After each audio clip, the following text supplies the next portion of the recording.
Abanyadiini nibagira ngu emiti ekyendire kandi enshozi nyingi zijwire busha ekibari kugira ngu kiresireho empindahinduka y'obwire. Ati tubaire ntusaba aba Green Face Uganda batukwatanirizeo batwale iraka lyaitu nko mu gavumenti okwo basobole kutuyamba tusobole kugaruka ku byala emiti.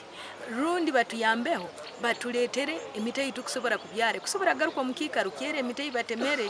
Kusaba abikulembeze baitu na muno government ka central government etekereze hale eby'obuhangwa batukunyere batuhereze emiti mu byaro kuno twine obusobozi okubyara emiti twine ebibanja tusobole kubyara emiti obuhangwa bwaitu bugarukeho. Nibenda gavumenti eyongeremu amaani omu kugaruraho emiti etemirwe hamwe n'okurinda eby'obuhangwa. Simba emiti mu Albertine region nkija kutuyamba habwokuba age pipeline neja kuturukya omwika gutali murungi habwa environment tukugumamu and ogo mwika kugwihaho ntwende emiti ekunywa ogo mwika. Edwin Mumbere oli omushuganisa wa Green Faith nagira ngu nabo barabe babiyire emiti teri kumara kandi omukono gwa gavumenti nigwetagwa.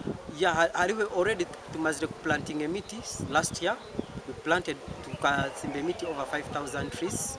So as we planted 5,000 trees today kerokini tugarukire kuja kukora follow up emiti yete kuzire. Banyuma y'orukiiko bagizeho omuringo gwo kumanyisa gavumenti ngo kubyara emiti ni kikuru ahabwa abantu nebehinguririze. Gasha kwa Ambrose Nwagaba Katoto.